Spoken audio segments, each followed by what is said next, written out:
मेंढीच्या जातीवरचा प्रश्न आपल्यासमोर बघा काय विचारलंय. मेंढीची टिंबटिंब ही जात महाराष्ट्रामध्ये आढळून येते. कोणती जात? अंगोरा, मडग्याळ, नाल्ली आणि मालापुरा. महाराष्ट्र म्हटलं की एकच लक्षात ठेवायची, मडग्याळ नावाची जात. आता खरं जर बघितलं ही आपल्याकडची दख्खनी मेंढी जी आहे ना, तिचा खरं म्हणजे हा एक उपप्रकार आहे मडग्याळ मेंढी. काय आहे बघूया. ही महाराष्ट्रातला जे सांगली जिल्हा आहे ना त्याच्यातली जे जत आहे त्या ठिकाणी विशेषतः मडग्याळ नावाचा परिसर आहे.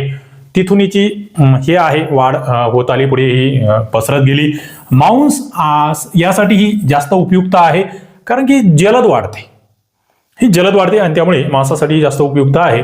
पण मग हिचं नेमकं हे काय आहे? मुख्य प्रकार म्हणाल तर दख्खनी मेंढीमध्ये या ठिकाणी ही मेंढीची जात येते.